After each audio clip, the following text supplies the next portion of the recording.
এই রেসিপিটি একবার অবশ্যই বাড়িতে ট্রাই করুন, এটি খেতে দুর্দান্ত স্বাদের হয়। হ্যালো ফ্রেন্ডস, মাদার কুক চ্যানেলে সবাইকে স্বাগত। আজকে আমি আপনাদের সাথে শেয়ার করব এঁচোড়ের তরকারি। সম্পূর্ণ নিরামিষভাবে এই এঁচোড়ের রেসিপি আমি কিভাবে বানাই পুরো ভিডিওটি দেখার অনুরোধ রইল। এই রেসিপিটি দুপুরবেলা গরম ভাতের সাথেও সার্ভ করতে পারেন, আবার যে কোনো রাইসের সাথে বা রুটি, পরোটা, লুচি, ঠাকুরের ভোগে সব কিছুর সাথে এই রেসিপিটি বানিয়ে ফেলতে পারেন। দেখেই বুঝতে পারছেন বন্ধুরা কতটা লোভনীয় হয়েছে এই এঁচোড়ের রেসিপি। এঁচোড়ের তরকারি বানাবার জন্য এখানে আমি 300 গ্রাম এঁচোড় নিয়ে নিয়েছি। একদম কচি এঁচোড় নিয়েছি। তো এঁচোড়টাকে এরকম পিস পিস করে কেটে লবণ হলুদ দিয়ে একটু ভাপিয়ে রেখেছি। আপনারা চাইলে এই এঁচোড়টাকে হাই ফ্লেমে একটা সিটি দিয়ে দিতে পারেন। আর এখানে নিয়ে নিয়েছি একটা মিডিয়াম সাইজের আলু, এরকম পিস পিস করে কেটে রেখেছি। আর এখানে নিয়ে নিয়েছি অল্প একটু ছানা, আর এখানে নিয়ে নিয়েছি হাফ ইঞ্চি আদা, একটা মিডিয়াম সাইজের টমেটো, দুটো কাঁচা লঙ্কা, 4টে কাজু। এইগুলোকে আমি সব একসাথে মিক্সিতে দিয়ে বেটে নেব। আপনারা চাইলে আলাদা আলাদা করেও বেটে নিতে পারেন। এঁচোড়ের তরকারিটা করার জন্য গ্যাসে একটা কড়াই চাপিয়ে এখানে কিছুটা সর্ষের তেল দিয়ে দেবো। 2 চামচ মতো সর্ষের তেল দিয়ে দিলাম। দিয়ে তেলটাকে একটু ভালো করে গরম করে নিয়েছি। এবার এখানে এঁচোড়টা প্রথমে একটু ভেজে নেব। হাই ফ্লেমে রেখে এঁচোড়টাকে ভেজে নেব। লবণ হলুদ দিয়েছি, তবু এখানে আর হলুদ দেবো না, আমি সামান্য একটু লবণ দিয়ে একটু হালকা ব্রাউন করে ভেজে নেব। এঁচোড়টা হালকা ব্রাউন করে ভেজে নিলাম। এবার এঁচোড়টাকে উঠিয়ে নেব। এঁচোড়টাকে উঠিয়ে নিয়ে ওই কড়াইয়ের মধ্যে আবার কিছুটা সর্ষের তেল দিয়ে দেবো। তেলটা গরম হয়ে গেছে। এবার এখানে কেটে রাখা আলুটা ভেজে নেব। আলুটাতে আমি লবণ মাখিয়ে ছেড়েছি, সেজন্য এখানে অল্প একটু হলুদ দিয়ে দিলাম। দিয়ে আলুটাকে একটু ভালো করে ব্রাউন করে ভেজে নেব। আলুটাকে নেড়ে নিয়ে একটু ঢেকে দিলাম, যাতে আলুটা ভালোভাবে ভাজাও হয়ে যায় এবং একটু সেদ্ধও হয়ে যায়। ততক্ষণে আমি একটা মশলার পেস্ট তৈরি করে নেব। মশলার পেস্টটা তৈরি করার জন্য একটা বাটি নিয়ে এর মধ্যে আমি দিয়ে দেবো 3 চামচ মতো টক দই। দিয়ে টক দইটাকে একটু ভালো করে আগে ফেটিয়ে নেব। খুব সুন্দর করে টক দইটাকে ফেটিয়ে নিলাম। এবার এখানে কিছু গুঁড়ো মশলা দিয়ে দেবো। এখানে দিয়ে দিলাম ছোট চামচের 1 চামচ জিরের গুঁড়ো, ছোট চামচের হাফ চামচ ধনের গুঁড়ো, ছোট চামচের 1 চামচ লঙ্কার গুঁড়ো, হাফ চামচ মতো হলুদ গুঁড়ো, হাফ চামচ মতো লবণ দিয়ে এই মশলাটাকে আমি ভালো করে দইয়ের সাথে মিশিয়ে নেব। দেখুন, দিয়ে একটা মশলার পেস্ট তৈরি করে নিলাম। এখানে মিক্সিতে যে মশলাটা দিয়েছি এই মশলাটাও ভালো করে বেটে নেব। দেখুন, এই মশলাটাও ফাইন পেস্ট করে নিলাম। আর দেখুন, এখানে ফোড়ন দেবার জন্য কিছুটা গরম মশলা নিয়ে নিয়েছি। 2 টুকরো দারচিনি, 2টো এলাচ আর 3-4টে লবঙ্গ। এই গরম মশলাটাকে আমি একটু থেতো করে নেব। এই গরম মশলাটাকে একটু থেতো করে নিলাম। থেতো করে দিলে এর গন্ধটা দারুণ আসে। আলুগুলোকে লো করে আমি ভেজে নিলাম। খুব সুন্দর ব্রাউন করেও ভাজা হয়ে গেছে, আর আলুটা অনেকটা সেদ্ধও হয়ে গেছে। এবার এই আলুটাকে উঠিয়ে নেব। আলু এঁচোড়টা ভাজা হয়ে গেল। দেখুন, এখানে যা তেল আছে এই তেলেই রান্নাটা হয়ে যাবে।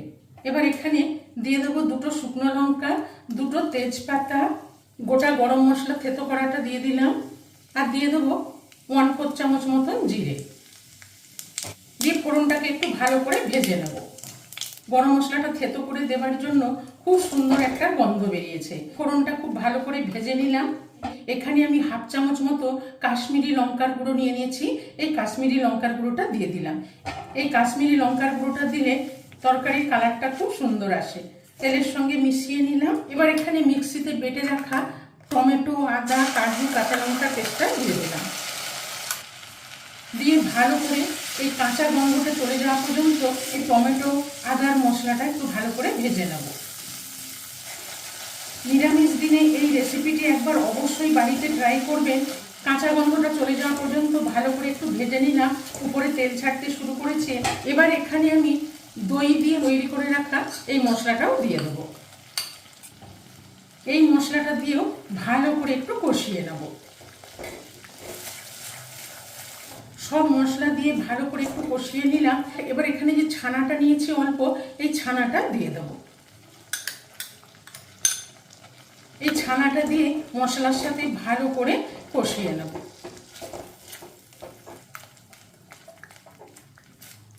ছানাটা দিয়ে মশলার সাথে ভালো করে নেড়ে মিশিয়ে নিলাম। এবার একটু ঢেকে মশলাটাকে ভালো করে কষিয়ে নেব। ঢাকাটা খুলে মাঝে একটু মশলাটাকে নেড়ে নিলাম, নিয়ে আবার একবার ঢেকে দেব, দিয়ে আর একটু ভালো করে কষিয়ে নেব। এবার ঢাকাটা খুলে আবার দেখে নেব। দেখুন বন্ধুরা, কি সুন্দর তেল ভেসে উঠেছে, মশলাটা খুব সুন্দর করে কষানো হয়ে গেছে। দিয়ে একবার ভালো করে নেড়ে নিলাম, নিয়ে এবারে এখানে ভেজে রাখা এঁচোড় আর আলুটা দিয়ে দিলাম। এঁচোড় আলুটা দিয়ে ভালো করে মশলার সাথে আমি 2-3 মিনিট একটু কষিয়ে নেব। নিরামিষ এঁচোড়ের রেসিপিটি ভালো লাগলে মাদার কুক চ্যানেলটিকে লাইক, শেয়ার এবং সাবস্ক্রাইব করার অনুরোধ রইল। পাশে থাকা বেল আইকনটা প্রেস করে দেবেন, যখনই আমি নতুন কোনো ভিডিও আপলোড করব আপনাদের কাছে নোটিফিকেশন পৌঁছে যাবে। আলু এঁচোড় দিয়ে মশলাটাকে আরেকবার ভালো করে কষিয়ে নিলাম। এবার এখানে দিয়ে দেবো জল। এখানে আমি মশলার বাটি ধোয়া জল একটু দিয়ে দিলাম, আর দিয়ে দেবো এখানে গরম জল। দেখুন আমি একটা সসপ্যানে জল গরম করে নিয়েছি, একটু গরম জল ওপর থেকে দিয়ে দেবো। জলটা দিয়ে একটু ভালো করে মিশিয়ে নেব। এখানে আরও হাফ বাটি মতন জল দিয়ে দেবো, কেন কি আলু এঁচোড়টা একটু সেদ্ধ হবে, একটু ফুটাবো, সেই জন্য আমি জলটা একটু বেশি দিলাম। সব কিছু দিয়ে ভালো করে নেড়ে মিশিয়ে নিলাম। এবার এখানে দিয়ে দেবো স্বাদ মতো চিনি। চিনিটা দিয়ে ভালো করে নেড়ে মিশিয়ে নিলাম, একটু ঢেকে দিলাম। ঢেকে 5 মিনিট মতন ফুটিয়ে নেবো, কেন কি এঁচোড় আর আলু অনেকটাই সেদ্ধ হয়ে আছে। 5 মিনিট মতন ফুটিয়ে নিলাম। এবার ঢাকাটা খুলে দেখে নেব। দেখুন বন্ধুরা, ফুটে কি সুন্দর তেল ভেসে উঠেছে, একদম গা মাখা মাখা হয়ে গেছে। আলু এঁচোড় দেখুন কত সুন্দর সেদ্ধ হয়ে গেছে। আরও স্বাদ মতো হাফ চামচ লবণ দিয়ে দিলাম। লবণ মিষ্টিটা স্বাদ মতন দিয়ে দেবেন। এবার এখানে দিয়ে দেবো 1/4 চামচ মতো গরম মশলার গুঁড়ো, আর দিয়ে দেবো এরকম ছোট চামচের 1 চামচ ঘি। কেন নিরামিষ রান্নায় একটু ঘি দিলে খেতে ভীষণই ভালো লাগে, আর গন্ধটাও খুব সুন্দর হয়। লবণ, গরম মশলা, ঘি দিয়ে ভালো করে মিশিয়ে নিলাম। এবার একটু ঢেকে দিলাম, 1 মিনিট ফুটিয়ে নেব, যাতে ঘি গরম মশলার গন্ধটা ভালোভাবে মিশে যায়।